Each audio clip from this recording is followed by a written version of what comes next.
નમસ્કાર નિર્માણ ન્યૂઝની વિશેષ રજૂઆત ટુ ધ પોઈન્ટ કાર્યક્રમ સાથે હું છું યજ્ઞ ત્રિવેદી. દર્શક મિત્રો, આજે ટુ ધ પોઈન્ટ કાર્યક્રમમાં ચર્ચા વિચારણા કરવાની છે આખો વર્લ્ડ કપ એક તરફ અને ભારત પાકિસ્તાનની મેચ એક તરફ. જે પ્રમાણે દરેક લોકો જોતા હોય છે, હું વાત કરું છું એટલા માટે નહીં, પરંતુ દરેક લોકો જોતા હોય છે કે એના જે પ્રમાણે ભારત અને પાકિસ્તાનની મેચ હોય તેને કંઈક અલગ જ રીતે અત્યારે દરેક લોકો જોતા હોય છે. કારણ કે ભારત અને પાકિસ્તાનની મેચ હોય ને તેમાં પણ એન્ટરટેનમેન્ટ તો અત્યારે જોવા મળતું હોય છે, પણ તેની સાથે એક ટફ ફાઇટ પણ જોવા મળતી હોય છે. જે ગઈકાલની વાત કરીએ તો ગઈકાલે જે કોલંબોમાં જે મેચ હતી તેમાં પીચ એ સ્પિન માટે ઘણી સારી એવી જે પીચ હતી તેવી પણ એક બાબત જે ચર્ચાઈ હતી, અને સાથે સાથે ફાસ્ટરોને અત્યારે બહાર રાખીને સ્પિનને સૌથી વધારે જે રાખવામાં આવે હોવાની બાબત તો સામે આવી હતી. અને તે જ અનુસાર ગઈકાલે પાકિસ્તાનને જે સ્પિન પીચ એ ફળી હોય તેવું લાગી રહ્યું છે, પરંતુ ભારતને તો બધી જ પ્રમાણે પીચ ફળી હોય ને તે સિચ્યુએશન હતી. કારણ કે પાકિસ્તાને જે એમના ફાસ્ટ બોલર હતા તેમને બહાર રાખીને જે સાઈમને જે લાવ્યા હતા, જે સારામાં સારી એક બોલિંગ પાકિસ્તાન તરફથી સાઈમની જે જોવા મળી અને 3 મહત્ત્વની વિકેટો તેમના દ્વારા જે લેવામાં આવી. ત્યારબાદ જોવા જઈએ તો ક્યાંક સવાલ એક જ હતો કે પીચ સારી છે, સ્પિન માટેની છે, પણ શું ટાર્ગેટ અત્યારે તો સારો એવો મળશે? ક્યાંક ટાર્ગેટ એવો સારો ન જોવા મળ્યો. 175માં ભારતીય ટીમ અત્યારે તો ક્યાંક રોકાઈ ગઈ, પણ તેની સામે બહુ વધારે એમ કહેવાય ને કે ઓવર્સ પણ નથી, બહુ સારામાં સારો જે ટાર્ગેટ હતો, પણ ક્યાંક પાકિસ્તાનની ટીમ જે વધારે પડતી પ્રેશરમાં હોય તેવું તો ક્યાંક જોવા મળ્યું. ને તેની સાથે જે ચોગ્ગા અને છગ્ગા મારીને જ આખી મેચ પૂરી કરવી છે એક એ ઈરાદે આવ્યા હોય તેવી પણ બાબત જોવા મળી હતી. 120 બોલમાં 175 એટલો મોટો ક્યાંક ટાર્ગેટ નહોતો, પરંતુ અત્યારે કેમ આ પ્રકારની સિચ્યુએશન. બીજી બાજુ જોવા જઈએ તો સારામાં સારું પરફોર્મન્સ ગુજરાતીઓનું જોવા મળ્યું હતું એમ કહીએ તો ચાલે. કારણ કે જે પ્રમાણે જસપ્રીત બુમરાહ, હાર્દિક પંડ્યા અને અક્ષર પટેલે જે શરૂઆત કરાવડાવી બે વિકેટો લઈને અને ક્યાંક આખી પાકિસ્તાનની ટીમને અત્યારે તો જે સ્ટોપ કરી લીધી, ત્યારે આ તમામ મુદ્દાઓ પર આજે આપણે ચર્ચા વિચારણા કરવાની છે. તમામ મુદ્દાઓ પર ચર્ચા વિચારણા કરવા માટે અમારી સાથે સ્ટુડિયોમાં ઉપસ્થિત છે અશોકભાઈ મિસ્ત્રી, કે જેઓ સ્પોર્ટ્સ એક્સપર્ટ છે. અશોકભાઈ, સૌથી પહેલાં તો આપનું સ્વાગત છે. Thank you so much. Ashokbhai, ગઈકાલે મેં જે રીતે શરૂઆત કરીને કે આપણે વર્લ્ડ કપ આખો એક તરફ, ભારત પાકિસ્તાનની મેચ આખી એક તરફ, અને ગઈકાલે જે શરૂઆત જોવા મળી પીચ સ્પિન માટે ઘણી સારી એવી હતી, એમાં કોઈ શંકાને સ્થાન નથી. એ તો આપે પણ જે જોયું હશે. તો ગઈકાલે જે પ્રમાણે બેટિંગ જે આપણી જોવા મળી, મારે શરૂઆત એનાથી કરવી છે. શું કહેશો ઈશાન કિશનની તોફાની ઇનિંગને આપ? કારણ કે જે એમ કહેવાય ને કે 2 વર્ષ પહેલાં જે ઈશાન કિશન હતા અને 2 વર્ષ પછી જે ઈશાન કિશન છે, બહુ મોટો ડ્રાસ્ટિક ચેન્જ અત્યારે તો જોવા મળી રહ્યો છે. અત્યાર સુધીની કોઈ પણ મેચો ઈશાન કિશનનું સારામાં સારું અત્યાર સુધીનું જે આ પરફોર્મન્સ જોવા મળ્યું હતું. અને ગઈકાલે જે પહેલી ઓવરમાં અભિષેક શર્માની વિકેટ પડી ત્યારે આખા મેદાનમાં સોપો પડી ગયો હતો કે હવે શું થશે, પણ પછી જે પ્રમાણે ઈશાન કિશને જે બાજી સંભાળી લીધી. સૌથી પહેલાં ઈશાન કિશનની બેટિંગને આપ કઈ રીતે જોઈ રહ્યા છો? સૌથી મહત્ત્વની વાત હોય યજ્ઞ તો એ છે કોમ્પિટિશન. એટલી જબરજસ્ત કોમ્પિટિશન અત્યારે છે ભારતીય ટીમમાં પોતાનું સ્થાન બનાવી રાખવા, અને એ કોમ્પિટિશનમાં ટકવા માટે તમારી પાસે માત્ર એક જ વસ્તુ છે, અને એ છે તમારો પરફોર્મન્સ. ઇફ યુ પરફોર્મ તો તમે ટીમમાં, નથી તો બહાર. બીજા ઘણા ખેલાડીઓ બહાર બેઠા છે કે જેઓ ભારતીય ટીમમાં આવવા થનગની રહ્યા છે. ઇન્ડિયન પ્રીમિયર લીગ જ્યાં સુધી એની અંદરથી આવતા ખેલાડીઓની વાત હોય તો આપણને અઢળક ખેલાડીઓ દર વર્ષે મળે છે, અને એ અઢળક ખેલાડીઓ એ અત્યારના વર્તમાન ખેલાડીઓ પર એક દબાણ લાવે છે કે તમે નહીં રમો તો અમે છીએ. પહેલી વસ્તુ. બીજી વસ્તુ, BCCI સાથે આની પહેલાં સિંગડા ભરાયા અને ત્યાર પછીની જે ઘટનાઓ છે આપણે ખબર છે. ત્યાર પછી જ્યારે રમવા આવ્યો એને લાગ્યું કે આ તો ખોટું થઈ ગયું, મારી કેરિયર એ થઈ જશે. એટલે then he was serious about it. Domestic ક્રિકેટમાં સારું રમ્યો અને હી હેઝ પ્રૂવડ હિમસેલ્ફ, અને એ પ્રૂવ કરીને પછી ભારતીય ટીમમાં ફરીથી પ્રવેશ મેળવ્યો. હવે શું છે, એકવાર ટીમમાંથી બહાર થયા પછી પ્રવેશ મળી ગયો છે, તો એ પ્રવેશ મળ્યો છે એને યથાર્થ કરવા માટે એને દરેક દિવસે પ્રયત્ન કરવો પડશે. એને કોઈની બી સાથે તમે એ ના કરી શકો, એની પરિસ્થિતિ એકદમ અલગ છે. અને હી ઇઝ અ એટેકિંગ બેટ્સમેન, એમાં કોઈ સવાલ નથી. એ પોતાના. અચ્છા, બીજું ગઈકાલે તમે જુઓ માત્ર ઓન સાઈડમાં રમવાનું એવું નહીં, ઓફ સાઈડમાં રમવાની પણ એને બહુ સારી એ કરી. દરેકે પરિસ્થિતિ પ્રમાણે રમવાની જે વાત છે એ પણ એને ક્યાંક મેન્ટેન કરી. અને એની સાથે સાથે જે પ્રેશર અભિષેકની વિકેટ પડ્યા પછી ઊભું થયું એ પ્રેશરને લેવલ કર્યું એણે. તો હું માનું છું કે ઈશાન કિશન સૌથી ઓછા બોલમાં 50 અને તો બધું આપણે જોયું કે પાકિસ્તાન સામેની જે મેચ હોય એમાં પણ એની સાથે સાથે એક મેચ્યોરિટી એની જોવા મળી. અને એ મેચ્યોરિટી ભારત માટે બહુ જરૂરી છે, કારણ દરેક દિવસે 11 ખેલાડીઓ રમે એવું બનતું નથી. પણ જ્યારે એક વિકેટ પડી હોય ત્યાર પછી જે જવાબદારી ટેકઅપ કરવાની છે, I think Ishan Kishan has done that very well. એટલે અહીંયા આગળ ઈશાન કિશન માટે હું એની રમત ફાસ્ટ છે એ તો છે જ, પણ એની સાથે સાથે એક મેચ્યોર્ડ ઇનિંગ મને જોવા મળી. મેચ્યોર્ડ ઇનિંગ એટલા માટે કે અભિષેકની વિકેટ ગુમાવ્યા પછી ડેફિનેટલી ભાર હતો. અને તમે વિચાર કરો કે જો ઈશાન કિશનની વિકેટ પડી ગયો તો શું થાય, સાચી વાત, જે કલ્પના કરી શકાતી નથી. તો હું માનું છું કે he has done it very well. એણે આડેધડ શોટ નથી માર્યા, પરફેક્ટ શોટ માર્યા છે, જ્યાં આગળ રમવાનું હોય ત્યાં જ રમ્યો છે. અને એટલા માટે ખાસ કરીને એમ કહી શકાય કે ભારત જે આગળ વધી રહ્યું છે અથવા તો ભારતનું ક્રિકેટ જે રીતે આગળ વધી રહ્યું છે, this is what is required. તમારી પાસે આજે વિરાટ કોહલી નથી, રોહિત શર્મા નથી, તે વખતે એવા 1-2 ખેલાડીઓ ટીમમાં હોવો જોઈએ કે જે ટીમની પરિસ્થિતિ પ્રમાણે પોતાની બેટિંગને નિખારે. જી. અને એમ કહેવાય ને કે ઈશાન કિશન જ્યારે પીચ ઉપર હતા ત્યારે એમ લાગ્યું કે ના અત્યારે તો ક્યાંક સારામાં સારું અત્યારે પરફોર્મન્સ તો જોવા મળશે. પણ તેની સાથે અશોકભાઈ ત્યારબાદની વાત કરીએ, ઈશાન કિશન જેવા આઉટ થયા પછી એક એવી આશા હતી કે સૂર્યકુમાર એ આખી મેચ સંભાળી લેશે. ક્યાંક એ સિચ્યુએશન થોડીક પછી કહેવાય ને આમ ટફ જોવા મળી હતી. આપને યાદ હશે જે સમયે ઈશાન કિશન જે 77 ઉપર આઈ થિંક એમને ક્યાંક જે પગમાં કંઈક થોડી ઘણી કંઈ ઇન્જરી થઈ હતી ત્યારે એક બ્રેક હતો. એ સમયે કોમેન્ટ્રીમાંથી પણ કહેવામાં આવ્યું હતું કે જો હજુ પણ 3 કે 4 ઓવર ઈશાન કિશન ટકી જાય તો સ્કોર ક્યાંક અલગ જ હશે. પણ એ સિચ્યુએશન ન જોવા મળી અનફોર્ચ્યુનેટલી. પણ તેની સાથે સૂર્યકુમાર યાદવે જે ગઈકાલે એકદમ ધીરે ધીરે જે રમતા હતા, આપ એમને લઈને પણ શું કહેશો? પ્લસ હાર્દિક પંડ્યા કે જેઓ આવ્યા બોલ ઉપર 6 મારવાનું ક્યાંક જે ટ્રાય કર્યો, કઈ રીતે જોઈ રહ્યા છો આપ તેને? પણ પહેલી વસ્તુ સૂર્યકુમાર યાદવની કરીએ. Suryakumar Yadav is a matured batsman. At the same time he is a matured captain. તમને નહીં ખબર હોય, એક વસ્તુ એ જ્યારે બોલે છે પત્રકારો સાથે વાતચીત કરવામાં, હી સો બેલેન્સ. અને એટલા માટે કાલે જે પરિસ્થિતિ હતી, એમને જે કરવાનું હતું એ ચોગ્ગા છગ્ગા મારવાના નહોતા. એમને હતું કે જો સૂર્યકુમાર યાદવ જલ્દી આઉટ થઈ ગયો તો શું થશે. એટલે as a captain difficult pitch ઉપર બોલ ટર્ન થતા હતા, બોલ ઊંચા આવતા હતા, બોલ સ્લો રહી જતા હતા, આ બધી જ પરિસ્થિતિમાં એને રમવાનું હતું. કાલની પીચ એ સામાન્ય પીચ નહોતી. અને ભલે ગમે તેમ કહો, પાકિસ્તાનને આપણે કોમ્પ્લિમેન્ટ આપવા પડે. અહીંયા એમને જેવો શાહીન આફ્રિદીન લાયા, છગ્ગા ને ચોગ્ગા મારવાના શરૂ કરી દીધા, એને પછી બોલિંગ જ ના આપી. બિલકુલ. એટલે ફાસ્ટ બોલિંગ ટોટલી, એટલે જે કહેવાય કે બોલિંગની અંદર પેસ નહોતી. બધી જ ઓવરોમાં કોઈ જગ્યાએ પેસ દેખાય નહીં. પેસની સામે રમવું એ ભારતના બેટ્સમેનોને બહુ સારું ફાવે છે. પણ ટર્ન થતી વિકેટ ઉપર સ્પિનર્સને રમવામાં ક્યાંક ભારતના બેટર્સ થાપ ખાઈ ગયા. એટલે સૂર્યકુમાર યાદવે એ મેચ્યોરિટીથી બેટિંગ કરી અને 1s and 2s જ્યાં આગળ લાગ્યું, એને ખબર હતી કે અત્યારે બોલ ટર્ન થાય છે, પાકિસ્તાનની બોલિંગ સારી પડે છે, they are just on the head. તો એ વખતે સૌથી મહત્ત્વની વાત છે કે તમે કઈ રીતે ટીમને આગળ વધારો છો તો સ્કોરને વધારો છે. એને ખબર હતી કે મારી ટીમને જો 150 રન બી હશે તો મારી ટીમના બોલરો જોરદાર છે. He was sure about it.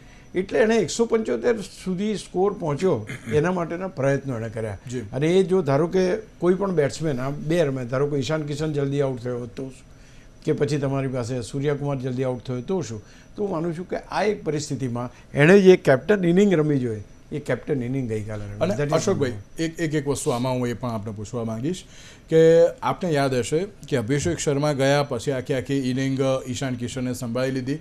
એ સમયે ક્યાંક જે 30 બોલમાં 50 રન કે એવી રીતે ઈશાન કિશનના હતા, તો સામે 7 બોલમાં જે 9 રન કે 10 રનની સાથે તિલક વર્મા શાંતિથી ઊભા રહ્યા હતા. એમ કહેવાય ને કે એક સારો સ્કોર એક પાર્ટનરશિપથી અત્યારે તો ક્રિએટ થતો હોય છે. જો એક હિટર અત્યારે તો સારી રીતે બેટિંગ કરતા હોય તો સામે પેલાએ માત્ર એની વિકેટ સાચવીને રાખવાની હોય છે કે ના અમે અત્યારે તો એ રીતે રહીશું. એ સિચ્યુએશન ગઈકાલે તિલક વર્મા ઈશાન કિશનની સાથે કરી. જ્યારે તિલક વર્મા રમવા માંડ્યા ત્યારે એ સમયે સૂર્યકુમાર યાદવે ક્યાંક બાજી સંભાળી લીધી. આપ એને પણ કરી તો જુઓ છો, પ્લસ હાર્દિક પંડ્યાની વિકેટ અને પછી શિવમ દુબે જે પ્રમાણે આઉટ થયા તેને પણ આપ કરી તો જુઓ છો. સી તમે પહેલાં સૂર્યકુમાર યાદવની વાત કરી અથવા તો તિલક વર્માની વાત કરી. ઇટ ઇઝ એ લખાયેલી વાત છે કે ભાઈ બંને ખેલાડીઓ જ્યારે રમી રહ્યા હોય એમાં એક ખેલાડી જ્યારે એના શોટ્સ બરાબર રમતો હોય, મિડલ ઓફ ધ પ્લેટ રમી શકતો હોય તો એને સૌથી વધારે સ્ટ્રાઇક આપવી જેથી કરીને ટીમનો સ્કોર સારો બને. બીજું, તિલક વર્મા સારા બેટ્સમેન છે. જો એ પણ એવું કંઈક રમવા જાય ને જો વિકેટ પડી જાય તો ટીમને નુકસાન થાય. કાલની વિકેટ એ ઇઝી નહોતી રમવા માટે. એ વસ્તુ બહુ, એટલે હું માનું છું કે it is a very right thing to do કે ભાઈ જ્યારે જે ખેલાડી રમતો એને વધારેમાં વધારે તક આપો. છેલ્લા બોલે તમે રન લઈને દોડી જાઓ અથવા તો એને જે રીતે જોઈએ એ રીતે તમે સપોર્ટ કરો. જ્યારે 1 રન હોય 2 રન લેવાના તો 2 રન દોડીને તમે લો. I think that maturity shows કે હવે જે ભારતીય ટીમ તૈયાર થઈ રહી છે એ બંને ખેલાડીઓ ચોગ્ગા છગ્ગા મારે એવું પણ છે. ઈશાન કિશન ને અભિષેક ફરી વળે તો બધા છગ્ગા ચોગ્ગા જ રમે, બંને રમે. અહીંયા આગળ એ લોકો એવું નથી વિચારતા કે તું રમે છે એટલે હું નહીં રમું, બિકોઝ 6 ઓવર્સની અંદર સૌથી વધારે રન કરવાની જવાબદારી એ બેની છે. પણ એમાંથી એક જણ જ્યારે આઉટ થઈ જાય ત્યારે નેક્સ્ટ જે બેટ્સમેન છે હી વિલ ડેફિનેટલી એન્શ્યોર કે ભાઈ સામેનો બેટ્સમેન રમે છે તો હું અત્યારે શાંતિ રાખું, પહેલાં એને રમી લેવા દઉં. સૂર્યકુમાર યાદવ સિમિલર વે આજે કેપ્ટન તરીકે સપોર્ટ આપે. તમે વિચાર કરો, સાચી વાત છે. એને ખબર છે કે હું છગ્ગા મારી શકું પણ કેપ્ટન તરીકે you are there need is greater than mine. એને કહે છે કે તું રમ, બિલકુલ તું પછી એને બીજું કે ચાન્સ તો આવવાનો જ છે. એક જણા આઉટ થાય એટલે બીજો એની અંદર એ ભૂમિકામાં આવી જશે, મહત્વની ભૂમિકા, કારણ કે એ વિકેટ ઉપર ટક્યો. તો હું માનું છું કે આ એક બહુ સારામાં સારી બાબત કહી શકાય કે તમે અન્ડરસ્ટેન્ડિંગથી રમો છો. નાઉ કમિંગ ટુ હાર્દિક પંડ્યા. હાર્દિક પંડ્યા આમ જોવા જાય તો ઓફ કલર છે, ટુ બી વેરી પ્રિસાઇઝ. જે રીતે રિસન્ટ પાસ્ટમાં જે બોલિંગ કે બેટિંગ કે જે છે, ઓફકોર્સ એને બેટિંગમાં વિકેટો લીધીને એણે કોમ્પન્સેટ કરી દીધું, પણ એની પાસે જે શોટ્સ આવવા જોઈએ અથવા તો રન્સ બનવા જોઈએ એ ક્યાંક ખોવાયા લાગે છે. કારણ કે કોમ્પિટિશન એટલી જબરજસ્ત. એક બાજુ શિવમ દુબે છે, આ બાજુ બીજા બધા ખેલાડીઓ છે, અભિષેક ઓલરાઉન્ડર તરીકેનું પરફોર્મન્સ આપે છે. તો એ બધા ખેલાડીઓ જે રમે છે એની રમતમાં હાર્દિક પંડ્યાની રમત થોડીક ઓછી લાગે છે. કારણ કે લોકો ત્યારે જ યાદ કરે કંઈક નવું તમે કરો. નવું કરવાનું એટલે બોલર અને બેટર માટે શું હોય કે બોલર વિકેટ લે અને બેટ્સમેન રન મારે. બિલકુલ બિલકુલ. એ તમારા જ્યારે રન્સ ના બને તે વખતે આ પરિસ્થિતિ સર્જાય છે. કારણ કે એની સાથે જ અત્યારે કમ્પેરિઝનમાં સીધો શિવમ દુબે ઉભો રહે છે. એ પણ ગઈકાલે આઉટ થઈ ગયો, નો ડાઉટ, પણ એ ખેલાડી જબરજસ્ત રમે છે. બિલકુલ. એટલે અહીંયા કોમ્પિટિશનની જ્યારે વાત આવે તે વખતે, અને બીજું આ પ્રકારની પીચો આ નવા ખેલાડીઓને રમવા એટલી મળી નથી. હા, શિવમ દુબે ખાસ કરીને વાત કરું, હાર્દિક પંડ્યા તો હજુ પણ હું કહું કે એ રમી જાય, પણ એટલે એ વિપરીત પરિસ્થિતિમાં જ્યારે રમવાનું હોય ત્યારે તમારે તમારી ઉપર કંટ્રોલ રાખવો જરૂરી છે કે I will not go for the shots, મારે મારી ટીમને જીતાડવાની છે. તો I think that is what is needed. અને એ પણ ધીમે ધીમે સમયસર. પણ એક વાત ચોક્કસ છે યજ્ઞ, ભારતીય બેટિંગથી હું ખુશ નથી. એટલે મીન્સ હું ખુશ નથી એટલે કે મારો ઓપિનિયન આપવાની વાત નથી, પણ અહીંયા આગળ તમે જો યુએસએ સામે 6 વિકેટો પડી 77 રનમાં, ત્યાર પછીની જે મેચ રમ્યા એની અંદર પણ આપણા જે સ્ટાર બેટર એમાં 2 જ જણા રમ્યા, હાર્દિક પંડ્યા 51 ઈશાન કિશને રન માર્યા. તો ક્યાંય તમને જુઓ તમે કોઈ ખેલાડી કન્સિસ્ટન્ટ રમતો હોય એવું જોવા નથી મળતું. એ it's not a very good sign કે આજે એવું હોવું જોઈએ કે ભાઈ 2 જણા તો રમે જ એમ. ઓપનિંગ આવે તો 6 ઓવર્સમાં 90 રન મારી દે. હવે તમે વિચાર કરો કાલે પાવર પ્લેમાં જે રન કરવાનો એમાંય આપણે તો વિકેટો પડી ગઈ. તો એટલે હું માનું છું ત્યાં સુધી આ એક વસ્તુ પર ધ્યાન આપવું પડશે.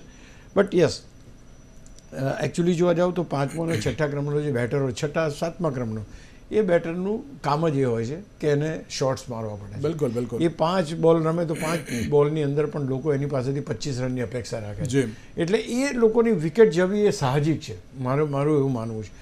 કારણ કે આની આગળમાં હાફ સેન્ચુરી એને મારી, આ વખતે ના એ કરી શકો. એ પણ રિંકુ. એટલે આ બધા ખેલાડીઓનો જે છે એમનો રોલ જ એ છે કે જઈને તરત એમણે છગ્ગો, એને પીચ જોવાની નથી. બિલકુલ. એને કશું, એને ત્યાં જઈને છગ્ગો મારવાનો જ છે. બિલકુલ. એ ગયો તો ગયો, ના ગયો તો આઉટ, એવું. બિલકુલ બિલકુલ. એટલે આ જે એમનો રોલ જે એવો છે એ રોલમાં કદાચ આપણે એટલું બધું સારું એ ના કરી શકીએ.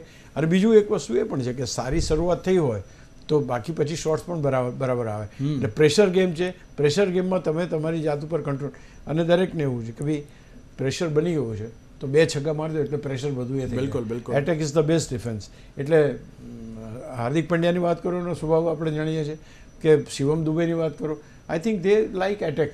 બિલકુલ, અને એમાં બિલકુલ. ક્યાંક કોઈક વખત થઈ શકે, ફાવતા થઈ નથી શકે. એવું બને. અને અશોકભાઈ આમ જોવા જઈએ ને તો ગઈકાલે પાકિસ્તાનની બોલિંગ ઘણી સારી એવી હતી, કારણ કે જે પ્રમાણે સ્પિન પેલા સાઈમના જે 3 વિકેટ જે જોવા મળી એ ચોક્કસથી બહુ મહત્વની હતી. આપ તેને લઈને પણ શું કહેશો? C Pakistan is bold well. Yes, ક્રિકેટની પરિભાષાની જો વાત કરીએ આપણે, જે કોઈ વિવાદો અલગ મૂકીએ તો એ લોકોએ એટલી સરસ રણનીતિ બનાવી છે કે રણનીતિમાં અભિષેકને જલ્દી આઉટ કરવાની રણનીતિ પણ સામેલ હતી. હા, અને they are successful in doing that. બીજું કે રન્સ બનાવવાની વાત હોય, એ લોકોએ 7 થી 8 બોલરો એપ્લાય કર્યા અને ચેન્જીસ એવા ફ્રિકવન્ટ કર્યા. તારીખની પણ બોલિંગ તમે જુઓ, ભલે એને એક જ વિકેટ મળી, પણ he has not considered many runs. એને રમવો મુશ્કેલ પડતો હતો. એ ઘણી વખત ડોટ બોલ ગયા છે એની બોલિંગમાં. તો આ રીતે જોવા જઈએ તો યસ, પણ અનફોર્ચ્યુનેટ પાર્ટ એ છે કે એ ટીમ તરીકે દે આર નોટ પરફોર્મિંગ. એટલે જે પાકિસ્તાનની રમત છે એ રમત એક સમયે તમને લાગ્યું કે હા 175 અને it is a big thing. Let me tell you, આ પર્ટિક્યુલર ભારતની ટીમને તમે 200ની અંદર અને 175ની આસપાસ રાખો, બહુ મોટી વાત કહેવાય. બિલકુલ. નહીં તો આ 100-200-250 રનની ટીમ છે. બિલકુલ, બિલકુલ. એટલે એ જે વસ્તુ છે ને ત્યાર પછી જવાબદારી લેવાની વાત આવે તો દેર બેટિંગ હેઝ કોલેપ્સ્ડ. બિલકુલ. અને કોઈ ના રમી શકે એવી પરિસ્થિતિ હતી નહીં. જી.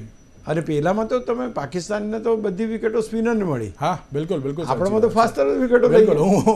હું એની પર જ હું આવતો હતો, કારણ કે જે પહેલેથી એક ચર્ચા હતી અશોકભાઈ, કે આ પિચ એ માત્ર ને માત્ર સ્પિન માટે જ છે. પણ જે કે ગઈકાલે પેલું કહેવાય સોશિયલ મીડિયા ઉપર મીમ્સ પણ હતા કે ગમે તેવી પીચ લાવો પણ બુમરાહ વિકેટ વગર તો ના જ જાય. એટલે ગઈકાલે જે પ્રમાણે શરૂઆત જે થઈ, હાર્દિક પંડ્યાથી આપણે શરૂઆત કરીએ, પહેલી ઓવરમાં 1 વિકેટ, બીજી ઓવરમાં 2 વિકેટ, જે પ્રમાણે એ જે ઓપનિંગ હતું તેને પણ આપ કરી તો જુઓ છો, કારણ કે સ્પિન હતી નો ડાઉટ. એમ કહેવાય ને કે પહેલી ઇનિંગ પતી ગઈ હતી એટલે પછી ક્યાંક થોડો ઘણો પીચમાં પણ એમ કે ફેરફાર થાય, અને તે જ અનુસાર બોલિંગને પણ આપ કરી તો જુઓ છો. અને જે હાર્દિક પંડ્યા, અક્ષર પટેલ અને જસપ્રીત બુમરાહ અને વરુણ ચક્રવર્તી, અને જે 4 જે બોલર્સ હતા, અને ગઈકાલે તો એમ કહે ને કે પેલું નવું કંઈક ટ્રાય પણ કર્યો હતો, તિલક વર્માનો પણ ટ્રાય કર્યો અને એમને પણ એક વિકેટ મળી ગઈ હતી, કુલદીપ યાદવ પણ હતા. તો સૌથી પહેલાં તો જસપ્રીત બુમરાહ અને હાર્દિક પંડ્યાને લઈને આપશું કહેશો? જસપ્રીત બુમરાહ તો મેચ વિનર છે.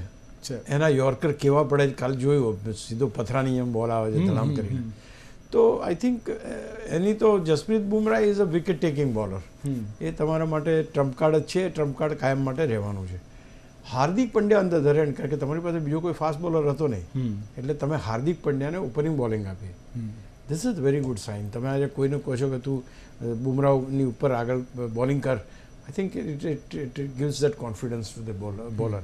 એટલે હાર્દિક પંડ્યા એ રીતે જોવા જાવ તો ઇન્ટેલિજન્ટ તો છે જ, અને વિકેટ લેવામાં સફળ થયું. ત્યાર પછી હાર્દિક જે રીતે બુમરાહે બુમરાહ કરાવી નાખ્યો.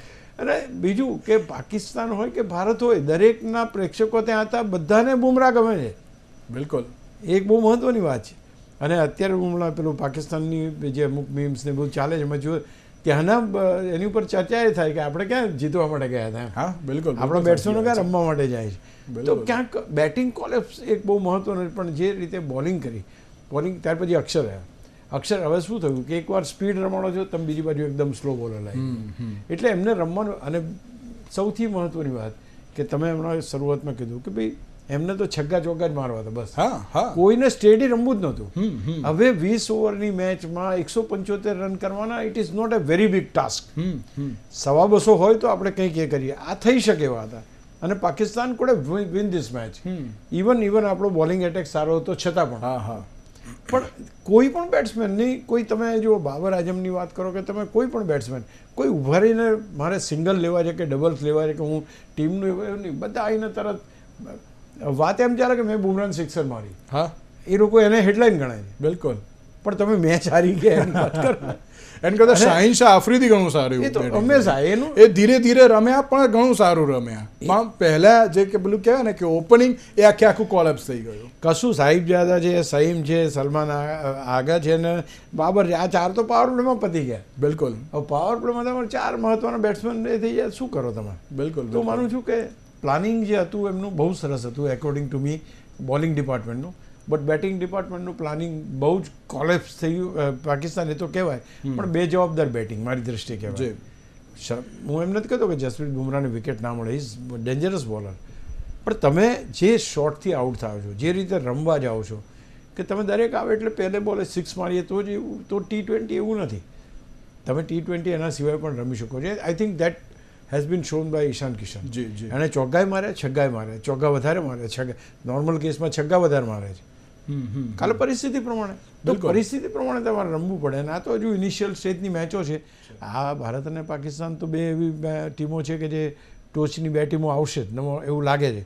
હજુ એક મેચ રમાશે પછી વધારે ખબર પડશે, પણ એ આવશે તો ફરી બાજુ કંઈક ને કંઈક આપણે એમની સામે રમવાનું આવે કે કોઈક જગ્યાએ પાછા ચમકલા થશે. બિલકુલ બિલકુલ બિલકુલ સાચી વાત છે. અને અશોકભાઈ, ગઈકાલે વરુણ ચક્રવર્તી અને કુલદીપ યાદવ, એ એમની બોલિંગ પણ આપ કહી તો જુઓ છો ને અક્ષર પટેલની પણ.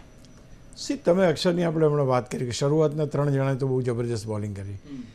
હવે વિકેટ સ્પિન થાય છે, પણ બોલિંગ ફાસ્ટ બોલરને મળી ગઈ. 3 વિકેટો શરૂઆતમાં એ લોકોએ લઈ લીધી, 2 વિકેટ પછી અક્ષરે લીધી. એટલે સ્પિન વિકેટ ઉપર Kuldeep Yadav is one of the most dangerous bowler according to મી, કારણ કે એની પાસે સ્પિનનો જે એ છે દેટ્સ વેરી ગુડ. અને ખાસ કરીને વરુણ ચક્રવર્તી તો હું તો પોતે એવું માનું છું કે હી ઇઝ મિસ્ટરી પ્લેયર. એ તમારો વિકેટ લેવાનો ને લેવાનો. આ વર્લ્ડ કપમાં સૌથી વધારે વિકેટો વરુણની હોય તો મને નવાઈ નહીં લાગે. એ કોઈ પણ પીચ હોય, ફાસ્ટ પીચ હોય, સ્લો પીચ હોય, ગમે તે હોય, એના માટે કોઈ વસ્તુ. તો I think Dev done their job એમને. અને કારણ આવું છે કે ભાઈ વિકેટો મળે એટલે સ્વાભાવિક છે કે કેપ્ટન એની બોલિંગને કન્ટિન્યુ કરે. નહીંતર જો 2-4 છગ્ગા પડ્યા હોત તો પાછા અલગ કરીને આ લોકોને આપી હોત.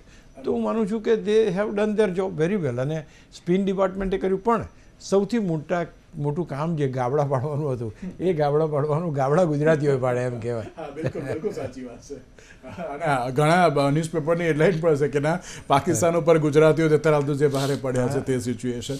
અશોકભાઈ, આ તો એક ભારત અને પાકિસ્તાનની મેચ હતી અને ક્યાંક ક્વોલિફાય પણ થઈ ગયા, પણ તમે જે રીતે કહ્યું કે હજુ પણ ક્યાંક શંકા બેટિંગને લઈને છે. હજુ પણ બેટિંગ લાઇનઅપ સારો નથી. આગામી સમયમાં હજુ એક આઈ થિંક નેધરલેન્ડ સાથે હવે આપણી જે મેચ છે, તો હવે કેવી રીતનું ધ્યાન રાખીને હવે ટીમે આગળ વધવું જરૂરી છે. કારણ કે એક જીતી ગયા એટલે એવું નહીં કે અત્યારે તો બધું જ આપણે અત્યારે હાંસલ કરી લીધું. કારણ કે અત્યારે અશોકભાઈ એવું છે કે યુએસએ, ઇટાલી, નામિબિયા બધી જે ટીમો છે ને અત્યારે ઘણું સારું યુએસએ ખરેખર આગળ જઈ રહી છે. હા બિલકુલ. યુએસએ અત્યારે આપણા ગ્રુપમાં યુએસએ બીજા ક્રમે છે. હા બિલકુલ. એટલે કે હવે ઇન્ડિયાએ કેવી રીતનું ખાસ હવે ધ્યાન રાખવું બહુ જરૂરી છે. નહીં, સૌથી પહેલી વાત તો એ છે કે ઇન્ડિયા ક્વોલિફાય થઈ ગયું એટલે ઇન્ડિયાને કોઈ પ્રોબ્લેમ છે નહીં. હવે જે કોઈ મેચો રમવાનું, ધારો કે આવતીકાલે જે મેચ છે, દેટ ઇઝ અ પ્રેક્ટિસ. તમે કેટલું સારી રીતે અહીંયા રમી શકો છો એ અગત્યનું છે. અહીંયા આગળ યુએસએ તમારી 6 વિકેટ લઈ લીધી ને, એ ચર્ચાનો વિષય છે. તમે યુએસએ સામે જીત્યા એ ચર્ચાનો વિષય નથી.